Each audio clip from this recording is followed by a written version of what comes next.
ஒரு சீடன் வெளியூர் புறப்படுறதுக்கு தயாரா இருந்தான். ரொம்ப தூரம் போக போறான். திரும்பி வர நாளாகும். புறப்படுறதுக்கான ஆயத்த வேலைகள்ல ஈடுபட்டு இருந்தான். அந்த சமயம் பார்த்து இன்னொரு சீடன் அவங்கிட்ட வந்தான். நம்ம குரு உன்னை அழைச்சிட்டு வர சொன்னார், வா அப்படின்னு கூப்பிட்டான். இவன் உடனே புறப்பட்டு போனான். குருநாதரை பார்த்தான். அவர் காலில் விழுந்து வணங்கினான். வணங்கிவிட்டு எழுந்திரிச்சான். அவ்வளவுதான். குரு ஏதாவது உபதேசம் பண்ணுவாருன்னு எதிர்பார்த்தான். ஆனா நடந்தது என்ன தெரியுமா? குரு அவனுக்கு ஓங்கி ஒரு அடி கொடுத்தார். எதிர்பாராம இந்த அடியை வாங்கினதும் அந்த சீடன் அதிர்ந்து போயிட்டான். பக்கத்துல இருந்த மற்ற சீடர்களும் திகைச்சு போய் நின்னுட்டாங்க. அடி வாங்கின சீடனுக்கு மனசுக்குள்ள குழப்பம். நாம என்ன தப்பு பண்ணணும்? புறப்படுற நேரத்துல இப்படி குரு கிட்ட அடி வாங்குற மாதிரி ஆயிட்டுதே அப்படின்னு நினைச்சு மனசுக்குள்ள ரொம்ப வேதனைப்பட்டான். கொஞ்சம் துணிச்சலை வரவழைச்சுக்கிட்டு குருநாதர்கிட்டயே கேட்டுட்டான், சுவாமி, நான் என்ன தப்பு பண்ணினேன்? என்ன இப்படி அடிச்சுட்டீங்களே? ஒரு வார்த்தை கூட உங்களை எதிர்த்து நான் பேசினது இல்லையே. இவ்வளவு காலமா உங்க விருப்பத்துக்கு விரோதமா ஒரு காரியம் கூட நான் செஞ்சது இல்லையே. வந்ததும் வராததுமா ஒண்ணுமே சொல்லாம என்ன அடிச்சுட்டீங்களே. குருவே, நான் செஞ்ச குற்றம் தான் என்ன அப்படின்னு கண்ணீரோட பரிதாபமா கேட்டானா அந்த சீடன். ஆனா அந்த குரு முகத்துல கொஞ்சம் கூட கோபம் இல்லை. அவர் சிரிச்சுக்கிட்டே நின்னுகிட்டு இருந்தாராம். அதுக்கப்புறம் சொன்னாராம், என்னுடைய அருமை சீடனே, நீ ஒரு தவறும் பண்ணல. நான் உன்னை அடிச்சது நீ ஏதோ தப்பு பண்ணிவிட்டேங்கிறதுக்காக இல்ல. நீண்ட பயணம் போக போற, ஞாபகமா ஏதாவது கொடுத்து அனுப்ப வேணாமா? நீ ஞானம் பெற்ற பிறகுதான் திரும்பி வர போறேங்கிறது எனக்கு தெரியும். அதுக்கு பிறகு உன்னை வந்து அடிக்க முடியுமா? அதனால இப்ப கிடைச்சிருக்கிற இந்த வாய்ப்பை பயன்படுத்திக்கிட்டேன். அப்போதைக்கு இப்பவே அடிச்சுட்டேன், அவ்வளவுதான், வேற ஒண்ணும் இல்லை அப்படின்னாராம். குரு சிரிச்சுக்கிட்டே இப்படி சொல்றார். இருந்தாலும் இதுவும் ஒரு உபதேசம் தான். அதிர்ச்சிகளால வந்து விழிப்படைய வைக்கிறதும் ஒரு வழிதான். இது ஜென் வழி. பெரும்பாலும் அதிர்ச்சியின் மூலமாகவே ஞான தரிசனத்தை அருள்கிறவர்கள் தான் ஜென் குருமார்கள். நம்ம தியானம் தான் ஜென். இந்தியாவிலிருந்து சீனாவுக்கு போய் கொஞ்சம் பேர் மாறி வளம் பெற்று ஜப்பான்ல ஜென் ஆகி வளர்ந்துருக்குது, அவ்வளவுதான். ஜென்கிறது தியானம். எதை நினைச்சும் தியானிக்கிறது இல்ல, எல்லாத்திலையும் தியானம் இருக்கிறதா சொல்லுது ஜென். பேசுறது, இருக்கிறது, நடக்கிறது, சாப்பிடுறது, சிரிக்கிறது, தூங்குறது, தொழில் செய்யறது அல்லது சும்மா இருக்கிறது எல்லாமே தியானம் தான். ஜென்கிறது ஒரு சுய தரிசனம். தன்னைத்தானே அடையாளம் கண்டுகொள்கிறது தான் அது. இல்லாத எதையும் தேடி கண்டுபிடிக்கிறது இல்ல. சென் மார்க்கத்தை பத்தி ஓஷோ என்ன சொல்றாரு தெரியுமா? காணாமல் போன தன்னுடைய மூக்கு கண்ணாடி தன்னுடைய மூக்கின் மேல் இருப்பதை கண்டுகொள்வது போன்றது சென் அப்படிங்கிறார். நம்மால் இன்னொருத்தர் முகத்தை ரொம்ப நேரமா உத்து பார்த்துக்கிட்டு இருந்தார். என்ன பாக்குறீங்கன்னாரு அவரு. நீங்க போட்டிருக்கீங்களே மூக்கு கண்ணாடி, அதை தான் பாக்குறேன்னாரு இவரு. நீங்க அப்படி பாக்குறதுக்கு விசேஷ காரணம் ஏதாவது உண்டான்னு கேட்டார் இவர். உண்டுன்னார். என்னன்னு கேட்டார். நேத்திக்கு காணாம போன என்னோட மூக்கு கண்ணாடி அது அப்படின்னாராம் இவர். ஒரு ஊர்ல ஒரு குரு இருந்தார். ஒரு நாள் அவரை தேடிட்டு ஒருத்தன் வந்தான். உனக்கு என்ன வேணும்னு கேட்டார் குரு. எனக்கு ஞான தெளிவு வேணும், அதுக்கு உங்க உபதேசம் எனக்கு தேவைன்னா. உபதேசம் வேணும்னா அதை பெற்றுக்கொள்ளுகிற அளவுக்கு தகுதி உள்ளவனா உன்னை தயார்படுத்திக்கணுமேன்னார். அதுக்கு நான் என்ன செய்யணும் சொல்லுங்கன்னா, முதல்ல நீ செய்ய வேண்டியது என்னன்னா, உங்ககிட்ட இருக்கிற எல்லா கெட்ட குணங்களையும் விட்டுட்டு 1 வருஷம் கழிச்சு வா, அப்புறம் பாக்கலான்னாரு. அவ்வளவுதானே, சரின்னு சொல்லிவிட்டு அவன் போயிட்டான். 1 வருஷம் கழிச்சு வந்தான். அவன் அங்க வந்து சேர்ந்த சமயத்துல அந்த ஆசிரமத்தின் மண் தரைய ஒரு வேலைக்காரன் பெருக்கி சுத்தம் பண்ணிட்டு இருக்கிறான். அந்த மண் தரையிலிருந்து எழுந்த புழுதி அதிகமா இருந்தது. அது காத்துல கலந்தது. சீடனையே மறைக்கிற அளவுக்கு ஆயிட்டுது. ஒரே புழுதி மயம். சீடனுக்கு கோபம் வந்துட்டுது. அந்த வேலைக்காரனை அடிக்கிறதுக்காக கைய வாங்கிட்டு போனான். அவன் ஓடி போய் குரு கிட்ட சொல்லிவிட்டான், குருவே, உங்க உத்தரவுப்படிதான் நான் தரையை சுத்தம் பண்ணேன், ஆனா அந்த ஆளு என்ன அடிக்க வர்றான் அப்படின்னா. குரு பார்த்தார். அந்த சீடனை கூப்பிட்டார். இத பாருப்பா, உன்னுடைய எண்ணங்கள்ல பாம்பு புகுந்துட்டுது. அதையெல்லாம் விரட்டி அடிச்சு விட்டு 1 வருஷம் கழிச்சு வா, அதுக்கப்புறம் பாக்கலான்னுட்டார். சீடன் யோசனை பண்ணான். சரின்னு சொல்லிட்டு போயிட்டான். 1 வருஷம் கழிச்சு மறுபடியும் வந்தான். இப்போ அவன் வர்ற சமயத்துல அந்த வேலைக்காரன் என்ன பண்ணான் தெரியுமா? குரு கட்டளைப்படி தரையை பெருக்கினான். அப்புறம் அந்த புழுதியை எடுத்து வேணும்னே அந்த சீடன் மேல தூவனான். அவ்வளவுதான். சீடனுக்கு மகாகோவம் வந்துட்டுது. அந்த வேலைக்காரனை பிடிச்சி கண்ணாமண்ணான்னு திட்டிவிட்டான். வேலைக்காரன் குரு கிட்ட ஓடனான். ஐயா, அந்த ஆளு வாய்க்கு வந்தபடியெல்லாம் திட்டுறான் அப்படின்னா. குரு பார்த்தார். ஓ அப்படியா, அப்படின்னா இந்த தடவை பாம்புகள் கிடையாது, இப்போ அவன் இதயத்துக்குள்ள நுழைஞ்சிருக்கிறது நாய். அதை விரட்டி அடிச்சு விட்டு இன்னும் ஒரு வருஷம் கழிச்சு அவனை வர சொல், அப்புறம் பார்க்கலாம் அப்படின்னு சொல்லி அனுப்பி வச்சுட்டார். சீடன் திரும்பி போயிட்டான். ஒரு வருஷம் கழிச்சு மறுபடியும் வந்தான். இப்ப அவன் வர்றப்போ என்ன செய்யணுங்கிறத அந்த வேலைக்காரங்கிட்ட குரு ஏற்கனவே சொல்லி வச்சிருக்கிறார். அது பிரகாரமே அவன் பண்ணனான். அவன் என்ன செஞ்சான் தெரியுமா? கூட்டி பெருக்கின புழுதியெல்லாம் ஒரு வாளி தண்ணியில போட்டு நல்லா கலக்கி அந்த சீடன் தலையில ஊத்தினான். இவ்வளவு செஞ்சும் இந்த தடவை அவனுக்கு கோபமே வரல. அதுக்கு பதிலா அவனை பார்த்து நன்றின்னா. எதுக்கு நன்றி தெரியுமா? எதையும் சகிச்சுக்கிட்டு அமைதியா இருக்கும் குணத்தை கற்றுக்கொள்வதற்கு உதவியா இருந்ததுக்காக அந்த வேலைக்காரனுக்கு நன்றி. இத கேள்விப்பட்ட உடனே அந்த குரு ஓடி வந்தார். இவனை கட்டி பிடிச்சுக்கிட்டார். இனிமே நான் உனக்கு உபதேசம் பண்ணலாம், அதுக்கான தகுதி உனக்கு வந்துட்டுதுன்னார். இதுல இருந்து என்ன தெரியுது? ஒருத்தர்கிட்ட உபதேசம் வாங்கணும்னா கூட அதுக்குன்னு ஒரு தகுதி நமக்கு தேவைப்படுது. சகிப்புத்தன்மை ஒவ்வொரு மனிதனுக்கும் தேவைதான்.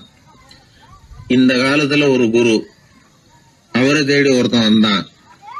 குரு அவனை நிமிர்ந்து பார்த்துட்டு சொன்னார், நீ முதல்ல சகிப்புத்தன்மையை வளர்த்துக்கிட்டு அதுக்கப்புறம் என்கிட்ட வாடினார்.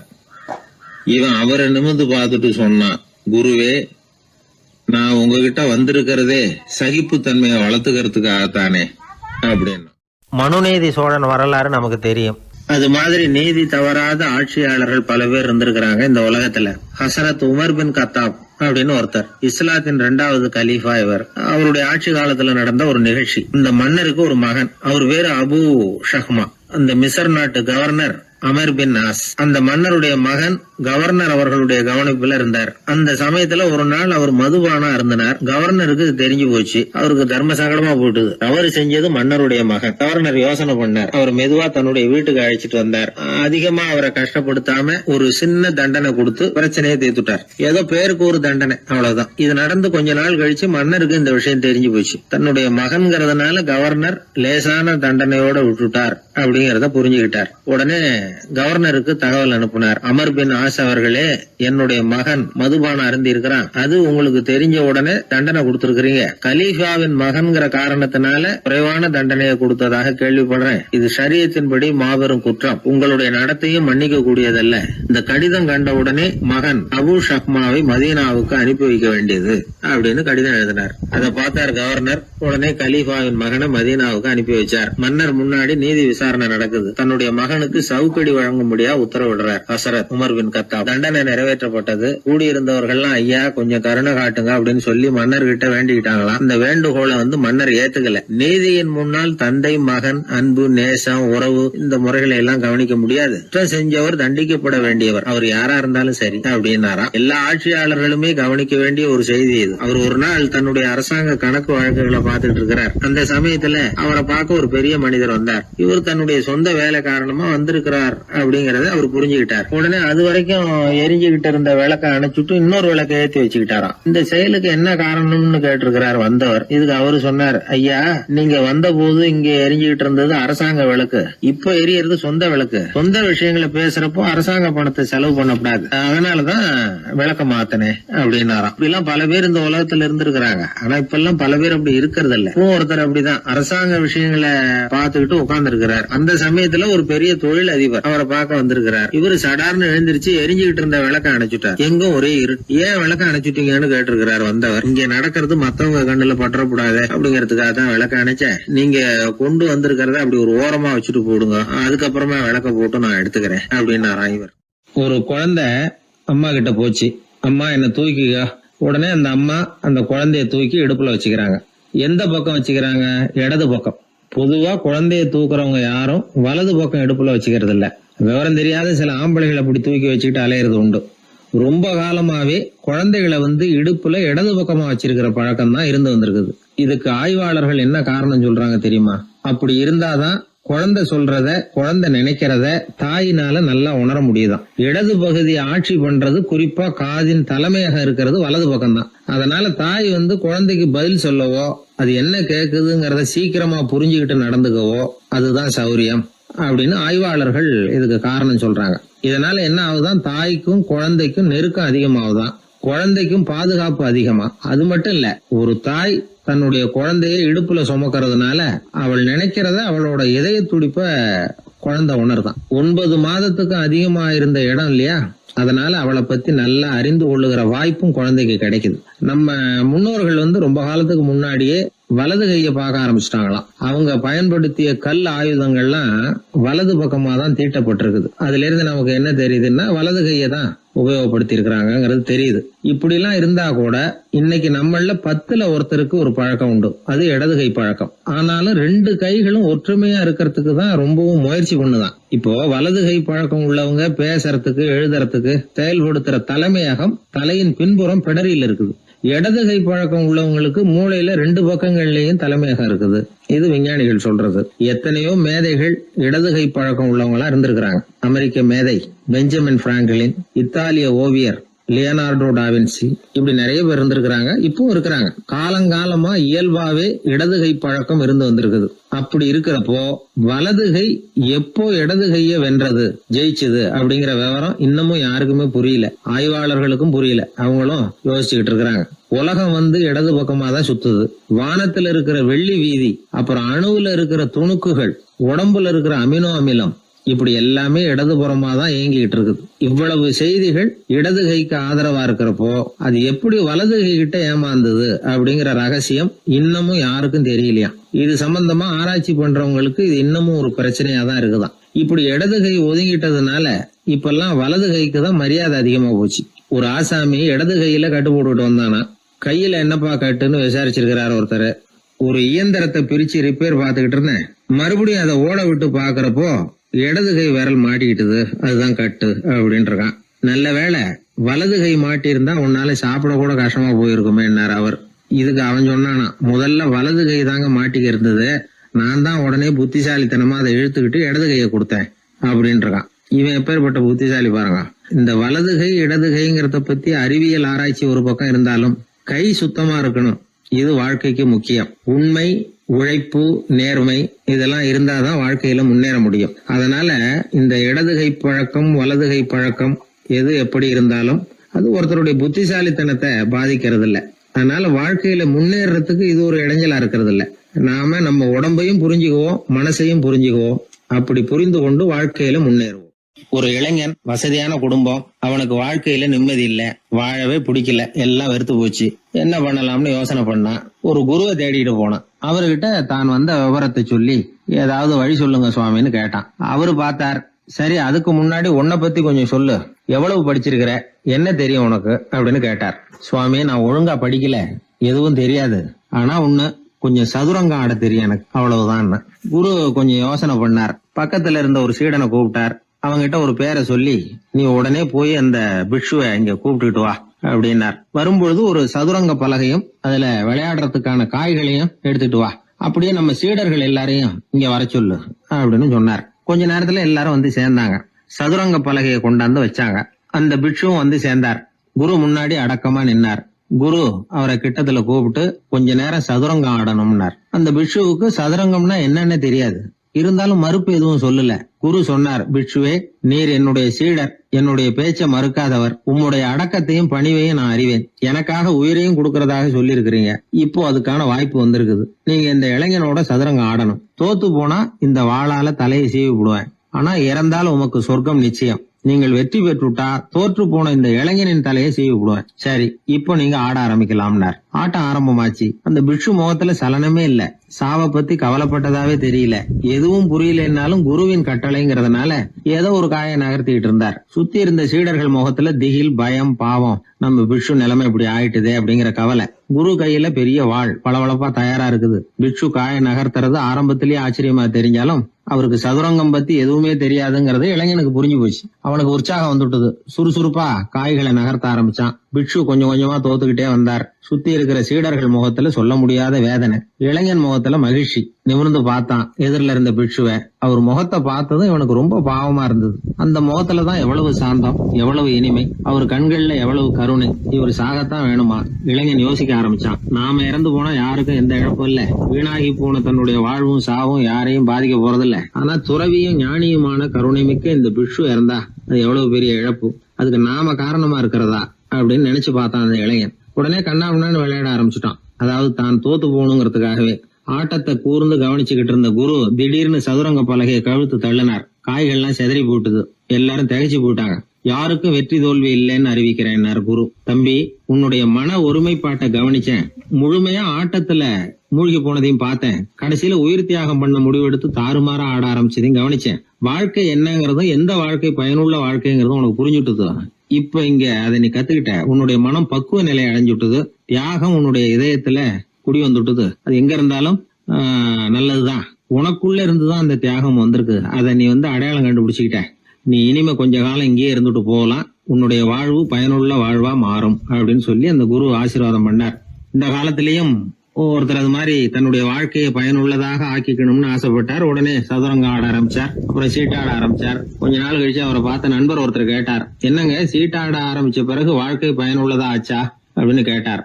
ஆச்சுன்னார் அவர். யாருக்கு, உங்களுக்கான்னு கேட்டார். இல்லைங்க, நான் யாரோட ஆடுனோ அவருக்கு வாழ்க்கை பயனுள்ளதா ஆச்சு அப்படின்னு ஒரு விளக்கம் கொடுத்தாராம். அதனால வாழ்க்கைங்கிறது ரொம்ப நுட்பமான ஒன்று.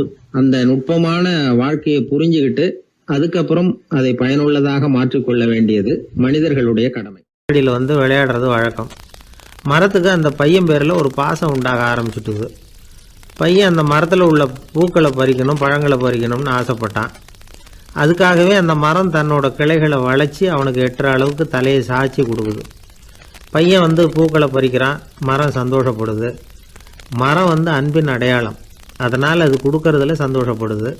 மனிதன் ஆணவத்தின் அடையாளம். அதனால் இவன் பறிக்கிறதுல சந்தோஷப்படுறான். பையன் வளர்ந்தான். அந்த மரத்தின் மடியிலேயே படுத்து தூங்கினான். பூக்களை பறித்து மலர் கிரீடம் பண்ணி தலையில் சூடிக்கிட்டான். பழங்களை பறித்தான், சாப்பிட்டான். அதை பார்த்து அந்த மரம் சந்தோஷப்பட்டுது. கொஞ்ச நாளாச்சு. பையன் இன்னும் கொஞ்சம் பெரியவனானான். அந்த மரத்து மேலே ஏறி கிளையில் உட்காந்துக்கிட்டு ஊஞ்சல் ஆட ஆரம்பித்தான். அவனுக்கு சௌகரியத்தை கொடுக்கறதுல மரத்துக்கு ஆனந்தம், மரத்துக்கு அசௌகரியத்தை கொடுக்கறதுல அவனுக்கு ஆனந்தம். இது அன்புக்கும் ஆணவத்துக்கும் உள்ள வித்தியாசம். பையன் இன்னும் கொஞ்சம் வளர்ந்தான். அவனுக்கு கடமை, லட்சியம் எல்லாம் சேர்ந்தது. படித்து பரீட்சை எழுதி பாஸ் ஆக வேண்டியிருந்தது. அதனால் மரத்துக்கிட்ட வர்றதில்லை அவன். ஆனால் மரம் இவனுக்காக காத்துக்கிட்டு இருக்குது. இவன் உலக விஷயங்களில் மூழ்கிட்டான். தற்செயலாக ஒரு நாள் அந்த பக்கமாக போனான். மரம் அவனை பார்த்துது. மறந்துட்டியா என்ன, நான் உன்னை பார்க்கணும்னு ஆவலாக காத்துக்கிட்டு இருக்கேனே அப்படின்னுது. இவன் பார்த்தான். நீ என்ன வச்சிருக்கிற, நான் உங்ககிட்ட ஏன் வரணும், உங்ககிட்ட பணம் இருக்குதா சொல்லு, வர்றேன். ஏன்னா நான் இப்போ பணத்தை தான் தேடிக்கிட்டு இருக்கிறேன் அப்படின்னா. உனக்கு பணம் தானே வேணும், என்னுடைய பழங்களை பறிச்சுக்கோ, அதையெல்லாம் விற்பனை பண்ணு, பணம் கிடைக்கும் அப்படின்னுது அந்த மரம். உடனே இவன் மரத்தில் ஏறினா, பழங்களை பறித்தான். பழுக்காத காய்களையும் சேர்த்து பறித்தான். தன்னோட கிளை கொம்புகள் உடைஞ்சா கூட அதுக்காக அந்த மரம் கவலைப்படலை, சந்தோஷப்பட்டுது. இவன் பழங்களை பொறுக்கிட்டு அந்த மரத்துக்கு ஒரு நன்றி கூட சொல்லாமல் அவன் பாட்டுக்கு போட்டான். அதுக்கப்புறம் அந்த பக்கமே திரும்பலை. பணம் சம்பாதிக்கிறதுலேயே குறியாக இருந்தான். மரத்துக்கு மறுபடியும் வருத்தம், அவன் வரலையேன்னு. பல வருஷம் கழித்து அவன் வந்தான். வா மகனே, என்னை கட்டி பிடிச்சிக்கொண்டுது அந்த மரம். நான் என்ன இன்னமும் சின்ன பிள்ளையா உன்னை கட்டி பிடிச்சிக்கிறதுக்கு அப்படின்னா அவன். நான் இப்போ ஒரு வீடு கட்ட போகிறேன், அதுக்கு உன்னால் உதவ முடியுமா அப்படின்னா. என்னுடைய கிளைகளை வெட்டிக்கோ அப்படின்னுது மரம். கொஞ்ச நேரத்தில் மரத்தை அப்படியே மொட்டை அடிச்சுட்டான். மறுபடியும் கொஞ்ச காலம் கழிச்சு அந்த மனுஷன் வயசாகி ரொம்ப கிழவனாக போட்டான் அவன். அதுக்கப்புறம் வந்தான். நான் தூர தேசங்களுக்கு போய் பணம் சம்பாதிக்கணும்னு ஆசைப்படுறேன். நான் பிரயாணம் பண்ணுறதுக்கு ஒரு படகு தேவை, அதுக்கு நீ உதவி செய்ய முடியுமான்னா. அது ஒன்றும் பெரிய பிரச்சனை இல்லை, என்னுடைய அடிமரத்தை வெட்டிக்கோன்னுது அந்த மரம். அவன் வெட்டினான், படகு செஞ்சான், போயிட்டான். இனிமேல் திரும்பி வருவானோ மாட்டானோ அது தெரியாது. ஆனால் இந்த அடிமரம் அவனுக்காக காத்துக்கிட்டு இருக்கும். ஏன்னா இது அன்பின் அடையாளம், அவன் ஆணவத்தின் அடையாளம். அன்பு கொடுக்கறதுக்கு தான் ஆசைப்படும், ஆணவம் வாங்கிறதுக்கு தான் ஆசைப்படும். இப்படி ஒரு கதையை ஒரு பெரியவர் சொல்லியிருக்கிறார். அதை நாம் சிந்திச்சு பார்க்கணும். எல்லாமே நாற்காலிக்கு ஆசைப்படாதவர்கள் அப்படின்னு சொல்லிட முடியாது. ஏன்னா நிறைய பேர் நாற்காலிக்கு ஆசைப்படுறவங்கள நாம் பார்க்குறோம். உட்கார்றதுக்கு ஒரு நாற்காலி கிடச்சிடாதா, அதோட ஒரு கால் உடஞ்சி முக்காலியாக இருந்தாலும் பரவாயில்ல, ஒரு மாதிரியாக அனுசரித்து உட்காந்துக்கலாம் அப்படின்னு அலையிறவங்க எத்தனை பேர்? இந்த காலத்தில் மட்டும்தான் அப்படின்னு இல்லை, அந்த காலத்துலேயும் இதே மாதிரி ஆசைகள் சபலங்கள் இருந்திருக்கும் போல இருக்குது. பரமசிவன் வசிஷ்டருக்கு ஒரு விசேஷமான ஆசனத்தை கொடுத்துருந்தாராம். சரி, அப்படி என்ன அதில் விசேஷம்னா, வசிஷ்டர் ஒரு குறிப்பிட்ட இடத்துக்கு போகணும்னு நினச்சி புறப்படுறாருன்னு வச்சுக்கோங்க. அவருக்கு முன்னாடியே இந்த ஆசனம் புறப்பட்டுரும். போய் ஒரு வசதியான இடமா பார்த்து இருந்துக்கும். வசிஷ்டர் போவார். அங்கே போனதும் எங்கே உட்காரலாம்ங்கிற இட பிரச்சனையெல்லாம் அவருக்கு ஏற்படுறதில்ல. அதுதான் இவருடைய இருக்கை அங்கே முன்னாடியே போய் காத்துக்கிட்டு இருக்குதே. நேராக போவார், அதில் உட்காந்துக்குவார். மற்ற முனிவர்கள்லாம் இதை பார்த்தாங்க. அவங்களுக்கு பொறாமையாக இருந்துதான். எல்லாரும் ஒரு இடத்துல கூடி இதை பற்றி பேசியிருக்கிறாங்க. என்ன இது, நாமளும் அவரை மாதிரி தானே இருக்கிறோம், இருந்தாலும் நமக்கும் அது மாதிரி ஒரு ஆசனம் கிடைக்கலையே அப்படின்னு யோசனை பண்ணியிருக்காங்க. சரி, நேராக பரமசிவன்கிட்டே போவோம், இதை பற்றி கேட்போம் அப்படின்னு நினச்சிக்கிட்டு போனாங்களாம். பரமசிவனை பார்த்துருக்குறாங்க. ஐயா, நாங்களும் முனிவர்கள் தானே, வசிஷ்டர் பண்ணுறது மாதிரி நாங்களும் உங்களை குறித்து கடும் தவம் பண்ணிக்கிட்டு தானே இருக்கிறோம். அப்படி இருக்கும் பொழுது அவருக்கு மட்டும் ஏன் இந்த விசேஷ சலுகை அப்படின்னு கேட்டிருக்காங்க. அதுக்கு பரமசிவன் சொன்னாராம், முனிவர்களே, உங்கள் கேள்விக்கு நான் பதில் சொல்கிறேன், ஆனால் அதுக்கு முன்னாடி நீங்கள் ஒரு காரியம் பண்ணணும்னாராம். என்ன செய்யணும் சொல்லுங்கன்றிருக்காங்க. நீங்கள் ஒவ்வொருத்தரும் தனித்தனியாக போய் உங்களை விட உயர்ந்த ஒருத்தரை தேடி கண்டுபிடிச்சி அவருக்கு அதிதி பூஜை பண்ணி அவரை ஒரு மண்டலத்துக்குள்ளே என்கிட்ட அழைச்சிட்டு வந்துருங்க அப்படின்னாராம். சரின்னு எல்லாரும் புறப்பட்டுருக்காங்க. அவங்க போனதுக்கப்புறம் நந்தி தேவனை அழைச்சி வசிஷ்டரை கூப்பிட்டுக்கிட்டு வர சொன்னாராம். அவர் வந்தார், வணங்கினார். வசிஷ்டரே, இன்னையிலேருந்து ஒரு மண்டலத்துக்குள்ளே உங்களை விட தாழ்ந்தவர் ஒருத்தரை தேடி கண்டுபிடிச்சி அவருக்கு அதிதி பூஜை பண்ணி அவரை என்கிட்ட கூப்பிட்டுட்டு வாங்கன்னு விட்டார். சரின்னு இவரும் புறப்பட்டு போயிட்டார். கொஞ்ச நாள் ஆச்சு. முனிவர்கள்லாம் திரும்பி வந்தாங்க. பரமசிவன் முன்னாடி நின்னாங்க. ஐயா, எவ்வளவோ தேடி பார்த்துட்டோம், எங்களை விட உயர்ந்தவர்கள் யாருமே கிடைக்கல அப்படின்னாங்களாம். வசிஷ்டரும் சேர்ந்தார். ஐயா, எவ்வளவோ தேடி பார்த்தேன், என்னை விட தாழ்ந்தவர் யாருமே கிடைக்கல அப்படின்னாராம். அவரே தொடர்ந்து சொன்னார், என்னுடைய மனைவி எனக்கு அடங்கினவ தானே, அவளுக்காவது அதிதி பூஜை பண்ணி அழைச்சிட்டு வந்துடலாமான்னு யோசித்து பார்த்தேன். என்னோட மனசு அதுக்கும் இடம் கொடுக்கல. ஏன்னா அவளோட பதி விரதத்துக்கு முன்னாடி நாம் ஏமாத்திரம் அப்படின்னு யோசித்து பார்த்தேன். அதனால் அந்த எண்ணத்தையும் கைவிட்டுவிட்டேன் அப்படின்னு ரொம்ப வருத்தத்தோடு சொன்னாராம். இதை கேட்ட உடனே மற்ற முனிவர்களுக்கு வெக்கமாக போச்சு. இந்த உலகத்தில் நம்மளை விட மேலானவங்க யாருமே இல்லைன்னு நாம் நினச்சோம். வசிஷ்டரோ தன்னை விட தாழ்வானவங்க யாருமே இல்லைன்னு நினைக்கிறார். பரமசிவன் ஏன் அந்த ஆசனத்தை அவருக்கு மட்டும் கொடுத்தார் அப்படிங்கிற கேள்விக்கான பதில் அவங்களுக்கு கிடச்சிட்டு தான். இந்த காலத்தில் நாம் எப்படி நினைக்கிறோம்னா, எல்லாரும் நம்மளை விட மட்டமானவங்கன்னு நினைக்கிறோம். அதனால் நாம் மட்டும் நாற்காலியில் உட்காந்தா போதும் அப்படின்னு நினைக்கிறோம். ஏமாந்து போனவங்க சந்தர்ப்பம் பார்த்து காலை வாரி விட்டுறாங்க, கீழே விழுந்து காலை உடச்சிக்கிறோம். அதுதான் இன்றைக்கி நடக்கிறது. ஒரு அம்மா தன்னோட வீட்டுக்காரரை ஒரு மனோதத்துவ டாக்டர்கிட்ட அழைச்சிட்டு போனாங்களாம். என்ன ப்ராப்ளம்னு கேட்டிருக்கார் டாக்டர். எங்கள் வீட்டுக்காரர் அடிக்கடி நாற்காலியில் உட்காந்து காலை உடச்சிக்கிறார் அப்படின்னாங்களாம். அப்படின்னா அந்த நாற்காலியில் தான் ஏதோ கோளாறு அப்படின்னாரான் டாக்டர். அப்படி இருக்க முடியாது டாக்டர் அப்படின்னாங்களாம் அந்த அம்மா. அது எப்படி அவ்வளோ உறுதியாக சொல்கிறீங்கன்னு கேட்டிருக்கார் அந்த டாக்டர். எங்கள் வீட்டில் நாற்காலியே கிடையாது டாக்டர், இவர் இருக்கிறதா நினச்சிக்கிட்டு உட்கார்றார், அதுதான் ப்ராப்ளம். ஒரே ஒரு ஊரில் ஒரு ராஜா இருந்தார், ரொம்ப நல்லவர். ஒரு நாள் அரண்மனையில் விசாரணை நடந்துக்கிட்டு இருக்குது. அதில் ஒரு வழக்கு. ஒரு விவசாயி புகார் கொடுக்குறார். என்ன புகார்னா, அவர் வயலில் ஆடுகள் மேய்ஞ்சி பயிரை அழிச்சுட்டுது. நிறைய உழைச்சி செலவு பண்ணி பயிரை உண்டாக்கி வச்சுருந்தேன், எல்லாம் போயிட்டுது. இனிமேல் நான் என்ன செய்கிறது, நீங்கள் தான் சரியான தீர்ப்பு வழங்கணும் அப்படின்னார் அந்த விவசாயி. அந்த ஆடுகளுக்கு சொந்தக்காரர் யாருன்னு கண்டுபிடிச்சி அரண்மனைக்கு அழைச்சிட்டு வாங்கன்னு உத்தரவு போட்டார் ராஜா.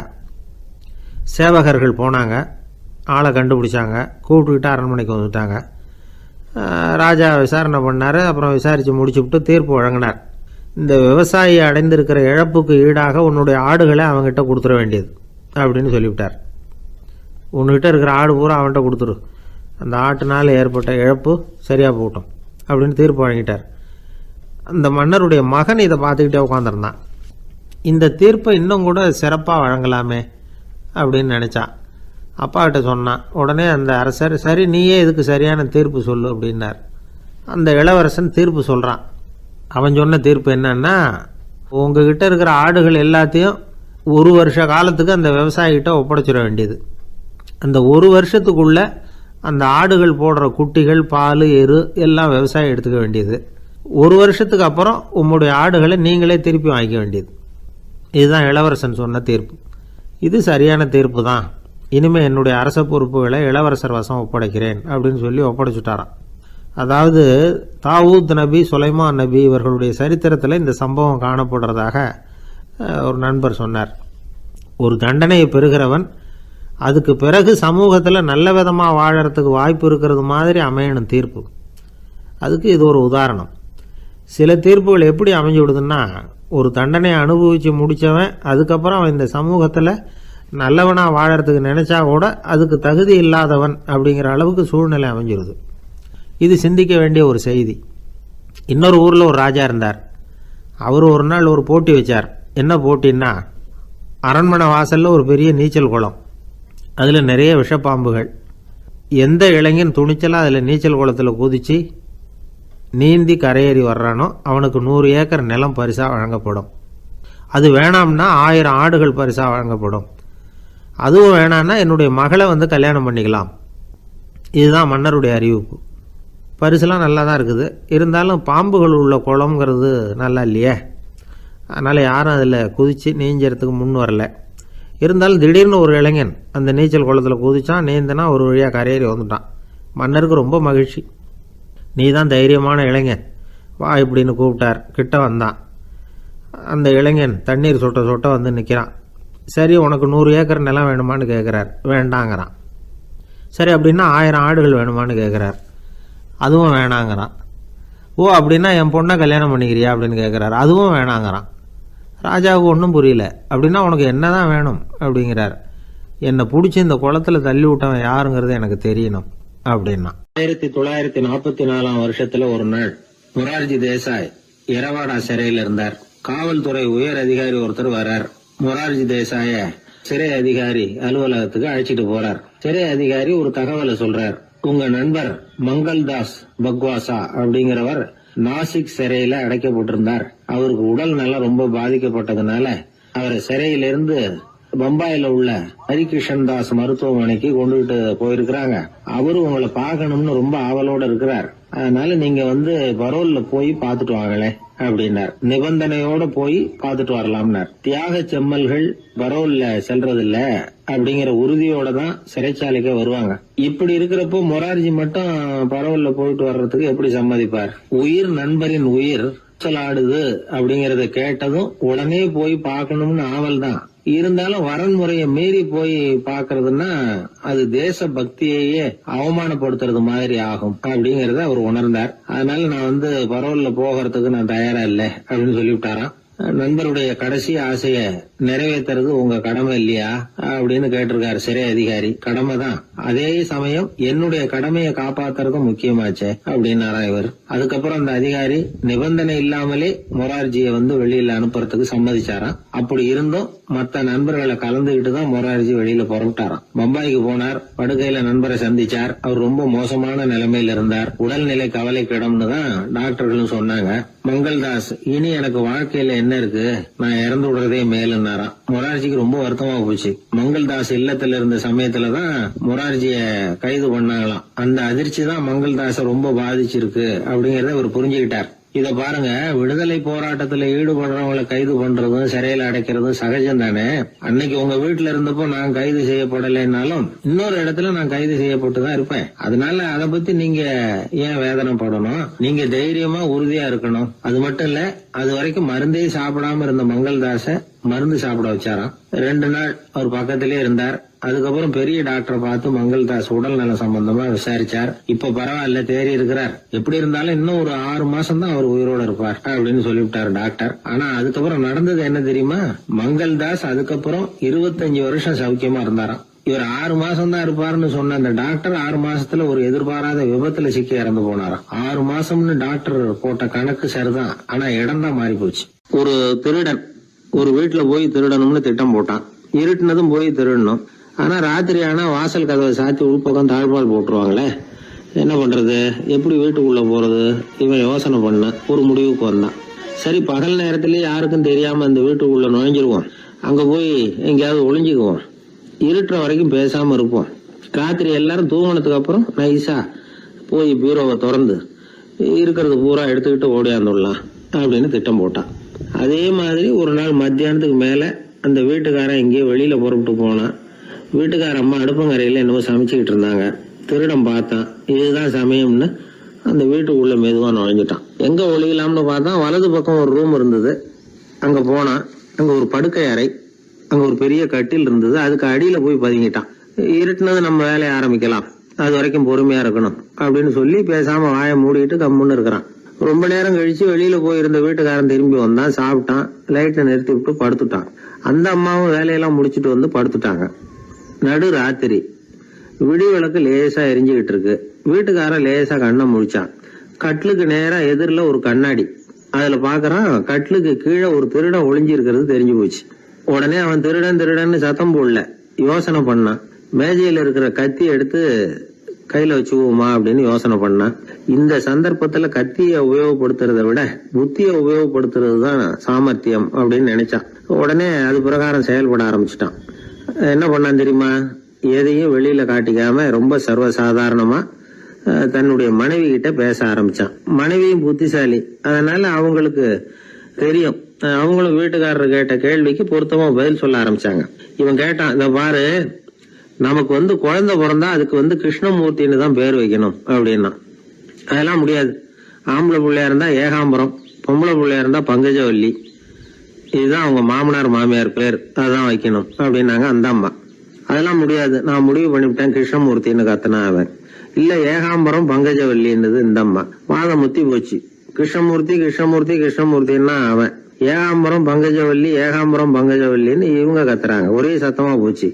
இத கேட்டதும் பக்கத்து வீட்டுல இருந்தவங்க, எழுத்த வீட்டுல இருந்தவங்க எல்லாம் எழுந்திரிச்சு ஓடி வந்து இவங்க வீட்டு கதவை தட்ட ஆரம்பிச்சுட்டாங்க. தட தடன்னு. இவன் சாவகாசமா எழுந்திரிச்சு போய் கதவை திறந்தான். என்னங்க இந்த ராத்திரி வேலையில எங்களை எல்லாம் ஏன் கூப்பிட்டீங்க, யாருக்கு என்ன ஆச்சு அப்படின்னு கேட்டாங்க. கேட்டது யாருன்னா பக்கத்து வீட்டு கிருஷ்ணமூர்த்தி, எழுத்த வீட்டு ஏகாம்பரம் பங்கஜவல்லி எல்லாரும். அடடே, உங்களை கூப்பிடலீங்க, குழந்தைக்கு பேர் வைக்கிறது சம்பந்தமா எங்களுக்குள்ள சண்டை வந்துட்டுது, அதுதான் விஷயம். வேணும்னா ஏதாவது கட்டிலுக்கு அடியில ஒளிஞ்சிட்டு இருக்கிறானே ஒருத்தன், அவனை கூட கேட்டு பாருங்க, அவன் தான் இதுக்கு சாட்சி அப்படிங்கிறான் அந்த ஆளு. உடனே எல்லாரும் விஷயத்தை புரிஞ்சுக்கிட்டு திருடனை பிடிச்சி போலீஸ்ல ஒப்படைச்சிட்டாங்களாம். நெருக்கடியான நேரங்கள்ல பதறாம புத்திசாலித்தனமா செயல்படணுங்கிறத தெரிஞ்சுக்கிறதுக்காக இந்த கதை. புத்திசாலித்தனமா செயல்படுற ஒரு குடும்ப தலைவி இருக்காங்க. அவங்க என்ன செய்வாங்க தெரியுமா? எல்லாரும் ராத்திரியானா வீட்டை உள்பக்கமா பூட்டி விட்டு தானே படுப்பாங்க. ஆனா அந்த அம்மா என்ன பண்ணுவாங்கன்னா வீட்டை வெளிப்பக்கமா ஒரு பூட்டு போட்டு பூட்டி விடுவாங்க. எழுத்த வீட்டுக்காரங்க கிட்ட சொல்லி தினமும் இப்படி பூட்டி விட சொல்றது பழக்கம். ஏங்க அப்படி செய்யறீங்க? திருடன் சுலபமா உள்ளே வந்துடக்கூடாதுங்கிறதுக்காகவா அப்படின்னு கேட்டாங்க. இல்லைங்க, சுலபமா வெளியில போயிடக்கூடாதுங்கிறதுக்காக அப்படின்னாங்க. என்னங்க சொல்றீங்க அப்படின்னு கேட்டாங்க. ஆமாங்க, இவருக்கு அந்த பழக்கம் உண்டு அப்படின்னு தன்னுடைய வீட்டுக்காரரை காட்டினாங்க. பக்கத்து வீடுகள் பத்திரமா இருக்கணுங்கிறதுக்காக தன்னுடைய வீட்டை பூட்டி வைக்கிறது ஒரு பெரிய விஷயம் தானே. ஒரு வயதான குரு சாய்வு நாற்காலியில உட்கார்ந்திருந்தார். ஒரு ஆள் அவரை தேடிட்டு வந்தான். வந்து அவர் முன்னாடி நின்னா, ஐயா, நான் உங்களுக்கு சீடனா ஆயிடலாம்னு நினைக்கிறேன் அப்படின்னா. அந்த குரு நிமிந்து பார்த்தார். இத பாருப்பா, அது அவ்வளவு சுலபமான வேலை இல்லை. அப்படியா சொல்றீங்க அப்படின்னா. ஆமா, நீ ஒரு சீடனா ஆகணும்னா உன்னுடைய அகங்காரத்தை எல்லாம் விட்டுடணும், தியானத்துல முழுமையா ஈடுபடணும், இது மாதிரி இன்னும் பல காரியங்களை ஒழுங்கா செய்யணும், ஒரு ஈடுபாட்டோட செய்யணும். அது மட்டும் இல்ல, இதெல்லாம் தொடர்ந்து நீண்ட நாட்களுக்கு செய்ய வேண்டி இருக்கும். அப்படி உன்னால முடியுமா அப்படின்னார். வந்தவன் யோசிக்க ஆரம்பிச்சான். சீடனாகிறதுலேயே இவ்வளவு சிரமம் இருக்குங்கிறது அவனுக்கு தெரியாது. யோசிச்சுக்கிட்டே அந்த குருவை பார்த்தான். அவர் சாய்வு நாற்காலியில இருந்த நிலைமைய பார்த்தான். சரிங்க சுவாமி, சீடனாகிறது இவ்வளவு கஷ்டம்னா அது வேணாம், அதுக்கு பதிலா உங்களை மாதிரி ஒரு குருவா ஆயிடுறேனே அப்படின்னா. குரு சிரிச்சார். நீ சொல்றது சரிதான், குருவாகிறது சுலபமான வேலைதான் அப்படின்னார். இதை கேட்டதும் அந்த ஆளுக்கு ஏகப்பட்ட சந்தோஷம். கஷ்டப்படாம குருவாயிடலாம் போல இருக்குதே அப்படின்னு கணக்கு போட்டான். பிறகு அந்த குரு சொன்னார், நீ குருவாயிட்டா பல சீடர்களுக்கு தலைவனா ஆகணும், அவங்கள வழி நடத்தி செல்லணும். அது கஷ்டமாச்சே. ஏன்னா பல பேர் கோவப்படுறவங்களா இருப்பாங்க, சில சமயம் சண்டை கூட போட்டுக்குவாங்க, சொல்றத கேட்க மாட்டாங்க, பணிவு இருக்காது. இப்படிப்பட்டவங்களை எல்லாம் சமாளிக்கிறதுங்கிறது ரொம்ப ஆபத்தான விஷயமாச்சேன்னார். என்ன சுவாமி, இப்ப கொஞ்ச நேரத்துக்கு முன்னாடி தானே சொன்னீங்க குருவாகிறது சுலபம்னு அப்படின்னா. ஆமா, அது சரிதான். இப்ப என்னையே பாரு, நான் எவ்வளவு ஓய்வா இருக்கிறேன். ஆனா ஒண்ணு, ஒருத்தன் பல சீடர்களை வந்து வழி நடத்தி செல்லணும், அல்லது ஒரு சீடன் ஆயிடணும். இப்படி ரெண்டுல ஒண்ணு ஆனாதான் நல்லது அப்படின்னாரு அவரு. அவன் இப்போ ரொம்ப குழம்பி போயிட்டான். ஏன்னா மாத்தி மாத்தி ஒவ்வொரு விதமா சொல்றாரேன்னு. சுவாமி, நீங்க சொல்றத பார்த்தா ரெண்டுமே கஷ்டமான காரியமா தான் தோணுது. என்ன முடிவு எடுக்கிறதுன்னு எனக்கு புரியல. அதனால உங்களுடைய அபிப்பிராயம் என்ன, அதை சொல்லுங்க அப்படின்னு கேட்டான். இப்ப அந்த குரு சொன்னார், நீ பல சீடர்களின் தொல்லைகளுக்கு ஆளாகிறத விட நீயே முதல்ல சீடனாகி தொல்லைப்படுறதுதான் சரியா இருக்கும். ஏன்னா அப்ப நீ உன்னுடைய பிரச்சனையை மட்டும்தான் கவனிக்க வேண்டியிருக்கும். குரு ஆயிட்டீன்னா பல பேருடைய பிரச்சனையில தலையிட வேண்டியிருக்கும் அப்படின்னார்.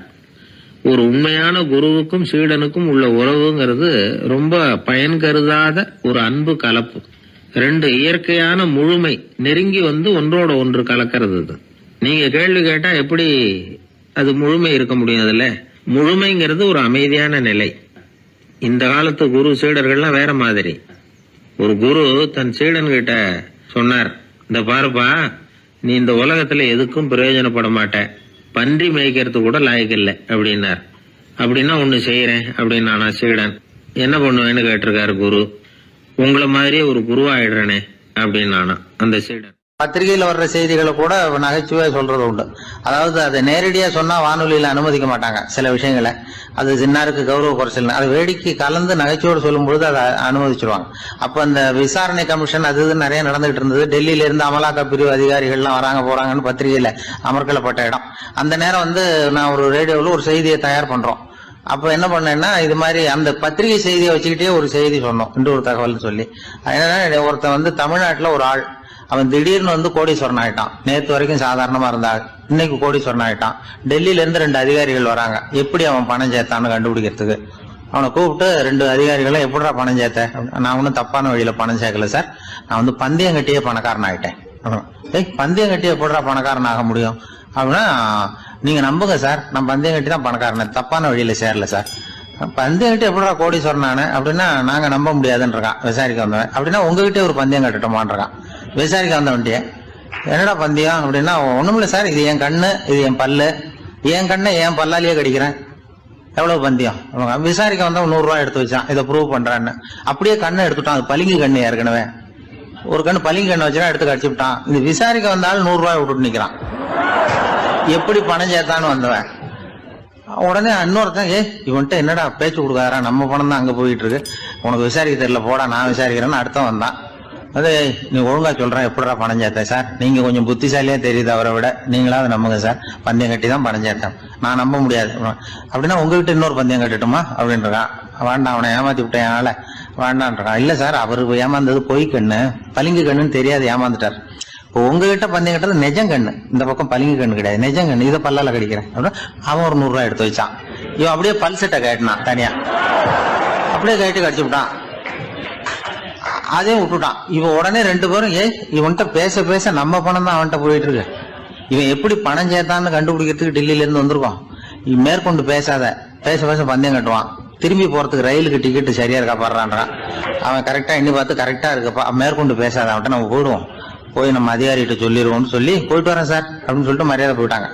போய் டெல்லியில பெரிய அதிகாரிகிட்ட போய், சார் அவன்கிட்ட வந்து விசாரிச்சு பார்த்தோம் சார், தமிழ்நாட்டுல பந்தயம் கட்டி தான் பணம் சேர்த்தேன்னு சாதிக்கிறான், எங்ககிட்ட ஒரு 200 ரூபாய் வாங்கிட்டான் சார் அப்படின்னு. அவருக்கு கோவம் வந்துட்டுது. இந்தியாவுக்கே தலைமை அதிகாரி, இதுக்காகவாடா நீங்க இருக்கீங்க, எத்தனை பேர் இருக்கீங்க உங்களை மாதிரி ஜூனியர் ஆபீசர்ஸ் நம்ம ஆபீஸ்ல இந்தியா பூரா விசாரிக்கிறதுக்கு அப்படின்னா 30 பேர் இருக்கோம் சார். 30 பேருக்கு அனுபவம் பத்தாது, நான் இந்தியாவுக்கே தலைமை அதிகாரி, அனுபவம் ஜாஸ்தி, உங்களுக்கு ட்ரைனிங் கொடுக்கணும் எப்படி ஒருத்தரை விசாரிக்கிறதுன்னு.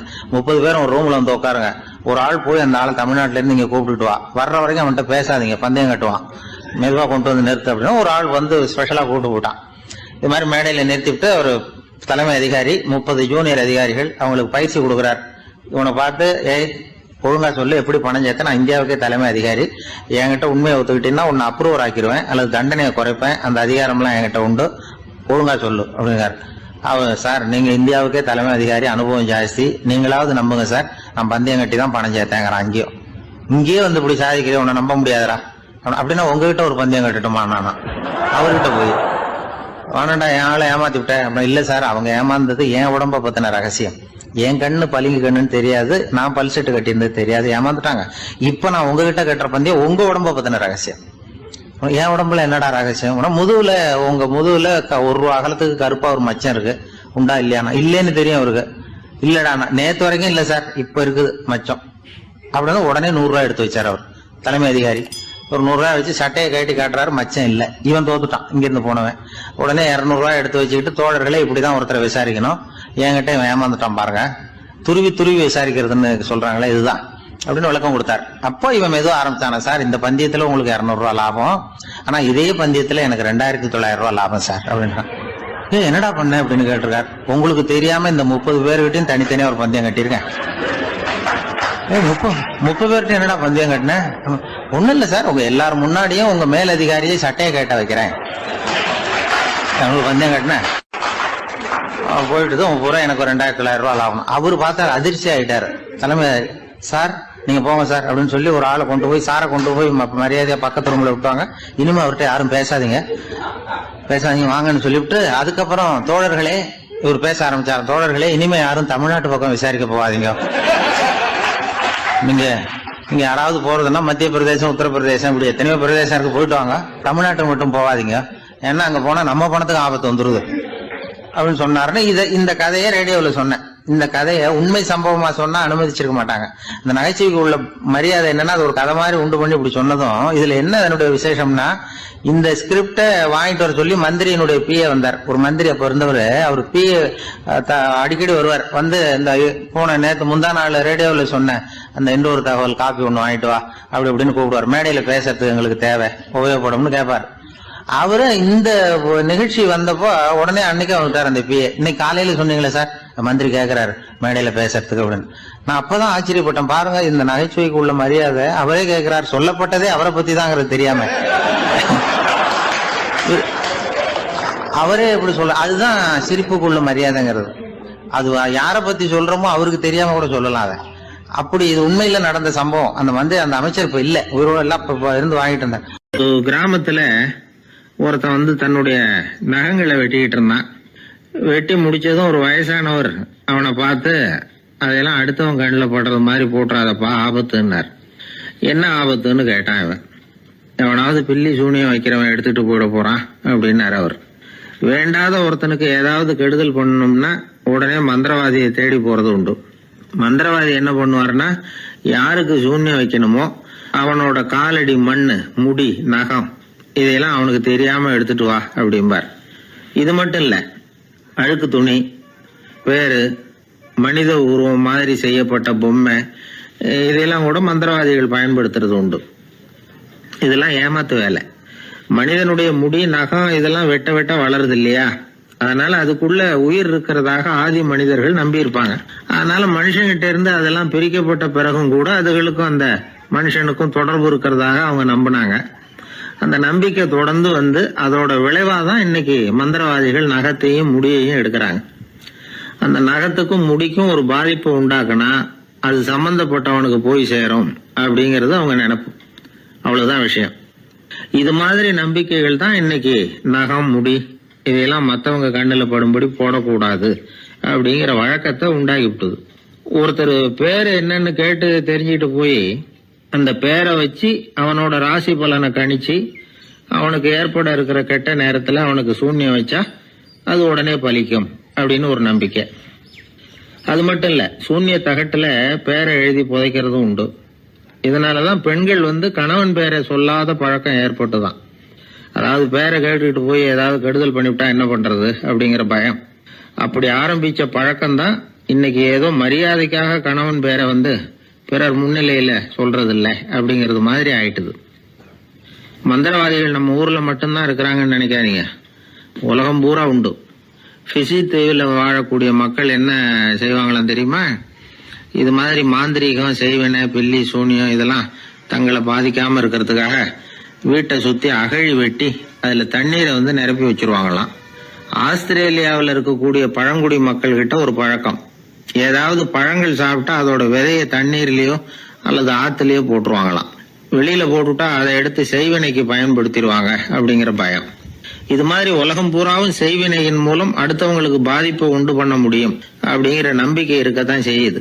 பொதுவா எல்லா ஊர்லயுமே நகம், முடி, காலடி மண்ணு, மனித உருவ பொம்மை இததான் மந்திரவாதிகள் பயன்படுத்துறாங்களாம். இந்த பில்லி சூனியம் செய்வினை இதுல இருக்கிற உண்மை என்ன தெரியுமா? நகமோ முடியோ எதையும் செய்யறது இல்ல. சம்பந்தப்பட்டவனுக்கு ஏற்படுற பயம் இருக்கு பாருங்க, அதுதான் பாதிக்கும். இது மனநிலையை பொறுத்த விஷயம். வேற விஞ்ஞான ரீதியான பாதிப்பு இதுல எதுவும் கிடையாது. நம்ம ஊர்ல ஏற்பட்ட பகுத்தறிவு சிந்தனைகள் மூட நம்பிக்கைகளை எவ்வளவோ குறைச்சிருக்குது. இருந்தாலும் ஏமாந்து போறவங்க இன்னமும் இருந்துகிட்டு தான் இருக்கிறாங்க. இந்த காலத்துல சின்ன குழந்தைகளை கூட ஏமாத்துறது கஷ்டம்.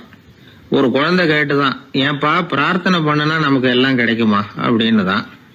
ஓ கிடைக்குமே அப்படின்னாராம் அப்பா. நீ வச்சிருக்கிறிய பேனா அது கூட கிடைக்குமா அப்படின்னு கேட்டுதான் குழந்தை. ஓ கிடைக்கும் அப்படின்னாராம். அப்படின்னா நீ வச்சிருக்கிற பேனாவை என்கிட்ட கொடுத்துரு, அதுக்கப்புறம் நீ பிரார்த்தனை பண்ணி வேற ஒரு பேனாவை வாங்கிக்கோ அப்படின்னு தான் அந்த சின்ன குழந்தை. ஒரு ராஜா இருந்தார். அவர் ஒரு பெரிய கோயில் கட்டினார். பல ஊர்கள்ல இருந்து சிற்பிகள்லாம் கொண்டுகிட்டு வந்தார். அழகழகா சிற்பங்களை செய்ய சொன்னார். ஊர்ல உள்ள ஜனங்களும் கோயில் கட்டுறதுக்கு அவங்களால முடிஞ்ச உதவியை செஞ்சாங்க. ராத்திரி பகலா வேலை நடக்குது. கோயில் கொஞ்சம் கொஞ்சமா வசந்துகிட்டே வந்துட்டுது. அந்த ஊர்ல ஒரு வயசான அம்மா இருந்தாங்க, ரொம்ப ஏழை. அவங்களுக்கு மனசுக்குள்ள ஒரு உறுத்தல், இந்த ஊர்ல எல்லாரும் இந்த கோவில் கட்டுறதுக்கு அவங்களால முடிஞ்ச உதவியை பண்ணிட்டு இருக்கிறாங்க, நம்மளால ஒன்றும் பண்ண முடியலையே அப்படின்னு நினைச்சு கவலைப்பட்டாங்க. அவங்களுக்கு மனசு கேட்கல, ஏதாவது செய்யணும் நம்மளால முடிஞ்சது அப்படின்னு யோசனை பண்ணாங்க. நல்ல வெயில் நேரத்துல சிற்பிகள்லாம் ரொம்ப சிரமப்பட்டு சிலை வடிச்சுக்கிட்டு இருக்கிறாங்கல்ல, அவங்களுக்கு அந்த நேரம் தாகம் எடுக்குமே. அதனால சிரமப்பட்டு ஒரு குடத்துல தண்ணி எடுத்துக்கிட்டு அதை இடுப்புல வச்சுக்கிட்டு மெதுவா கொண்டுகிட்டு அங்க போறது அப்படின்னு முடிவு பண்ணிட்டு அந்த அம்மா போச்சு. அங்க போய் வேலை செய்யறவங்களுக்கு தாகம் எடுக்கிற போலாம் ஒரு கோவலையில தண்ணியை எடுத்து கொடுத்துக்கிட்டு இருக்கிறது. இப்படியே பண்ண ஆரம்பிச்சுட்டு அந்த அம்மா. ஏதோ அந்த அம்மாவால முடிஞ்ச ஒரு சின்ன உதவி அது. இப்படி கொஞ்சம் கொஞ்சமா வேலை நடந்தது. கோபுரம் வசந்தது, எல்லா வேலையும் முடிஞ்சது. இனிமே கடைசியா கற்ப கிரகத்தின் மேல விமானம் அமைக்க வேண்டியதுதான் பாக்கி. அந்த வேலையும் ஆரம்பமாச்சு. அந்த சிற்பிகள்லயே அனுபவசாலியான ஒருத்தர் இந்த அம்மாவை தேடிட்டு வந்தார். பாட்டி, உங்ககிட்ட இருக்கிற ஏதாவது ஒரு பொருளை கொடுங்க, அந்த விமானத்துல வைக்கலாம் அப்படின்னு நாங்க நினைக்கிறோம் அப்படின்னார். இந்த அம்மாவுக்கு ஒன்றும் புரியல. ஏதாவது இருந்தாவில கொடுக்கலாம், எதுவும் இல்லையே, என்ன பண்றது யோசனை பண்ணாங்க. இத பாருப்பா, என்கிட்ட என்ன இருக்கு, இந்த வாசப்படியில கிடக்குது, இந்த கல்லு தான் இருக்குது, வேணும்னா இத எடுத்துட்டு போங்க அப்படின்னாங்க. உடனே அந்த கல்லை பேத்து எடுத்துட்டு போயிட்டாங்க அவங்க. அங்க போய் பார்த்தா என்ன ஆச்சரியம், அந்த விமானத்து உச்சியில கலசங்களை அமைக்கிறதுக்கான பிரம்ம எந்திரத்தை மூடுற கருங்கல் ஒண்ணு தேவையா இருந்தது. இவங்க எடுத்துட்டு போன கல்லு அதுக்கு ரொம்ப பொருத்தமா அமைஞ்சு போச்சு. ஏதோ அதுக்காகவே அளவெடுத்து செஞ்சது மாதிரி அமைஞ்சுட்டுது. அந்த கல்லையே அங்க அப்படியே பதிச்சுட்டாங்க. ஒரு வழியா கோவிலை கட்டி முடிச்சாங்க. அடுத்தது கும்பாபிஷேகம். அதுவும் ரொம்ப சிறப்பா கோலாகலமா நடந்து முடிஞ்சது. இவ்வளவையும் பார்த்த அந்த ராஜாவுக்கு மனசுக்குள்ள ரொம்ப பெருமையா இருந்தது. இவ்வளவு பெருசா இந்த கோவில் உருவாகிறதுக்கும் இவ்வளவு சிறப்பா இந்த விழா நடக்கிறதுக்கும் நாம தானே காரணம் அப்படின்னு மனசுக்குள்ள நினைச்சுக்கிட்டார். இப்படி நினைச்சுக்கிட்டே அன்னைக்கு ராத்திரி அரண்மனையில படுத்து தூங்கினார். உடனே ஒரு கனவு. ஆண்டவனே அந்த ராஜாவோட கனவுல வந்தார். ராஜா ஆண்டவனை வணங்கினார். இறைவா, உங்களுக்காக நான் கட்டி இருக்கிற கோவில் எப்படி இருக்குது, நல்லா இருக்குதா அப்படின்னு கேட்டார் ராஜா. அதுக்கு இறைவன் சொன்ன பதில் என்ன தெரியுமா? நீ கட்டின கோவில்ல அந்த கிழவியோட நிழல்ல நான் சுகமா இருக்கிறேன் அப்படின்னாராம். இப்படி சொல்லிவிட்டு கடவுள் மறைஞ்சுட்டார். கனவு கலைஞ்சது. ராஜா விசாரிச்சாரு, யார் அந்த கிழவி அப்படின்னு. எல்லாரும் விவரத்தை சொன்னாங்க. அப்பதான் ராஜா நினைச்சு பார்த்தார், இந்த கோவிலை நானே கட்டினதாக ரொம்ப பெருமைப்பட்டுக்கிட்டேன். ஆனா அந்த வயசான அம்மா வீட்டு வாசல்ல கிடந்த கல்லு அது இறைவனுக்கு சுகமான நிழல் கொடுக்கறதாக சொல்றாரு அப்படிங்கறத எண்ணி பார்த்தார். நான்கிற எண்ணம் நழுவி போயிட்டுதான். கோபுரம் எவ்வளவு பெருசுங்கிறது முக்கியம் இல்ல, குணம் எவ்வளவு பெருசுங்கிறது தான் முக்கியம். அந்த வயசான அம்மா நம்ம நாட்டுல வாழறது தான் நமக்கு உண்மையான பெருமை அப்படின்னு நினைச்சாராம் ராஜா. இந்த காலத்திலயும் ஒரு ஊர்ல ஒரு கோவில் கட்டினாங்க. எல்லா ஜனங்களும் அவங்களால முடிஞ்சதை செஞ்சாங்க. நம்மால் ஒருத்தன் அந்த திருப்பணி குழு தலைவரை போய் பார்த்தான். நான் ஏதாவது ஒத்துழைக்கணுமா ஐயா அப்படின்னு ரொம்ப பணிவா கேட்டான். திருப்பணி குழு தலைவர் சொன்னார், இத பாருப்பா, இந்த கோவில் கட்டி முடிக்கிற வரைக்கும் உன்னுடைய ஒத்துழைப்பு எதுவும் தேவையில்லை. கட்டி முடிச்சு கும்பாபிஷேகம் ஆனதுக்கு அப்புறம் தான் உன்னுடைய ஒத்துழைப்பு ரொம்ப அவசியம் அப்படின்னார். அதுக்கப்புறம் நான் என்ன செய்யணும் சொல்லுங்கன்னா, இவன் இந்த சாமி சிலையை நீ திருடிட்டு போகாம இருக்கணும், அவ்வளவுதான் அப்படின்னாராம் அவர். என்னுடைய நண்பர் ஒருத்தர், அவர் விரல்ல நகமே இருக்காது. என்ன காரணம்னு நினைக்கிறீங்க? எல்லாத்தையும் அவரே கடிச்சு துப்பிடுவார். அப்படி ஒரு பழக்கம். சின்ன குழந்தைகள் நகம் கடிக்குது, விரல் சூப்புது. இதுக்கு என்ன காரணம் தெரியுமா? குழந்தைகள் மனசுல ஏற்படக்கூடிய ஒருவித பாதுகாப்பின்மை, இன்செக்யூரிட்டி, அல்லது தான் சரியா கவனிக்கப்படல அப்படிங்கிற எண்ணத்தோட வெளிப்பாடு தான் அது அப்படிங்கிறாங்க டாக்டர்கள். சில இடங்கள்ல 2வது குழந்தை பிறந்த உடனே பெரியவர்கள் கவனம் முதல் குழந்தைகிட்ட இருந்து கொஞ்சம் விலகி 2வது குழந்தைகிட்ட போயிடும். அந்த சமயத்துல முதல் குழந்தைக்கு இந்த பழக்கம் ஏற்படுறதுக்கு வாய்ப்பு உண்டா. சில குடும்பங்கள்ல கணவன் மனைவி 2 பேருமே வேலைக்கு போறவங்களா இருப்பாங்க. குழந்தை ரொம்ப நேரத்துக்கு பெத்தவங்களை பிரிஞ்சு இருக்க வேண்டிய சூழ்நிலை இருக்கும். குழந்தை ஒரு பாதுகாப்பின்மையை உணர ஆரம்பிக்கும். இந்த பழக்கம் வந்துடும். அதனால ஒரு குழந்தைக்கு தான் ஒதுக்கப்படுறோம் அப்படிங்கிற நினைப்பு வராம பாத்துக்கணும். வளர்ந்த குழந்தைகளும் நகம் கடிக்கும். வயசானவங்க கிட்டையும் இந்த பழக்கம் இருக்கும். இது ஒரு மனச்சிதைவின் வெளிப்பாடு அப்படிங்கிறாங்க மனநல நிபுணர்கள். அம்மா அப்பா திட்டினாலும் சரி, அல்லது ஆசிரியர் திட்டினாலும் சரி, இந்த பழக்கம் வந்துடும். நாம தவறு பண்ணிட்டோம் அப்படிங்கிற நினைப்பு வர்ற சமயம் நகம் கடிக்க ஆரம்பிச்சிருவோம். ஏதோ ஒண்ணு அடையணும் அப்படின்னு நினைக்கிறோம், அதை அடைய முடியல. இப்படி ஒரு ஏக்கம் வர்ற சமயத்திலேயும் சில பேர் நகத்தை கடிக்க ஆரம்பிச்சிருவாங்க. ஒரு பெரிய அதிகாரி, தனியார் நிறுவனத்துல வேலை பார்க்கிறவரு, அவரு டென்ஷன் ஆயிட்டாருன்னா உடனே அறைக்கு அதை சாத்தி விடுவாங்களாம். அவரே சாத்திக்குவாராம். அப்படி சாத்திக்கிட்டு உள்ள எதையாவது வெறிச்சு பார்த்துக்கிட்டே நகத்தை கடிக்க ஆரம்பிச்சிருவாராம். இந்த பழக்கம் உலகம் பூரா உண்டு. நகம் கடிக்கிறவங்களை அந்த பழக்கத்திலிருந்து மீட்கிறதுக்கு என்ன வழி அப்படின்னு லண்டன்ல உள்ள அழகியல் நிறுவன நிபுணர்கள் யோசனை பண்ணி பார்த்துருக்குறாங்க. சில ஆய்வுகள் பண்ணி பார்த்தாங்களாம். அவங்க என்ன பண்ணாங்க தெரியுமா? நகம் கடிக்கிற பழக்கம் உள்ளவங்களையெல்லாம் தேடி பிடிச்சாங்க. அவங்களையெல்லாம் 3 பிரிவா பிரிச்சுக்கிட்டாங்க. ஒரு பிரிவு கிட்ட என்ன சொன்னாங்கன்னா, உங்களுக்கு நகத்தை கடிக்கணுங்கிற நினைப்பு வர்றப்போவெல்லாம் டைரி எழுத ஆரம்பிச்சிருங்க அப்படின்னாங்களாம். இன்னொரு பிரிவு கிட்ட, உங்களுக்கு அந்த நினைப்பு வர்றப்போவெல்லாம் உங்க நகத்துக்கு வண்ணம் பூச ஆரம்பிச்சிருங்க, அழகுபடுத்த ஆரம்பிச்சிருங்க, நெயில் பாலிஷ் போடுறாங்களே அது மாதிரி. அப்படி ஒரு யோசனை சொல்லியிருக்காங்க. 3வது குழுவினர்கிட்ட, உங்களுக்கு நகத்தை கடிக்கணுங்கிற எண்ணம் வர்றப்போவெல்லாம் விரல்களை இறுக்கமா மூடி வச்சுக்கிட்டு வேற விஷயங்கள்ல கவனம் செலுத்துங்க அப்படின்னு சொன்னாங்களாம். இப்படி 3 வித முயற்சி பண்ணி பார்த்ததுல கடைசியா அவங்க என்ன கண்டுபிடிச்சாங்க தெரியுமா? 3வது குழு செஞ்சதுல நல்ல பலன் கிடைச்சதாம். அதாவது நகம் தெரியாதபடிக்கு விரலை இறுக மூடிக்கிட்டு வச்சுக்கிட்டோம்னா அந்த பழக்கம் மாறுதான். அப்படி இருந்தவங்க கிட்ட இந்த நகம் கடிக்கிற பழக்கம் மெதுவா குறைஞ்சு போச்சான். அதனால நகம் கடிக்கிற பழக்கம் உள்ளவங்க இதை முயற்சி பண்ணி பார்க்கலாம். ஒரு ஆள் இருந்தார், அவருக்கு எப்ப பார்த்தாலும் நகத்தை கடிச்சுக்கிட்டே இருக்கணும், அப்படி ஒரு பழக்கம். அதனால அவர் விரல்ல எப்பவும் நகம் இருக்கிறது இல்ல, விரல் இருக்கிறதே பெரிய ஆச்சரியம். அவருக்கு திடீர்னு உடம்புல அரிப்பு, சொரிஞ்சிக்க முடியல, அரிப்பும் நிக்கல. 1 வாரம் தொடர்ந்து கஷ்டப்பட்டார். கடைசியா ஒரு டாக்டர் கிட்ட ஓடினார். அவர் எல்லாத்தையும் விவரமா கேட்டுக்கிட்டு கடைசியா கொஞ்சம் மாத்திரை கொடுத்து வேலைக்கு ஒண்ணு சாப்பிடு அப்படின்னாராம். இந்த மாத்திரை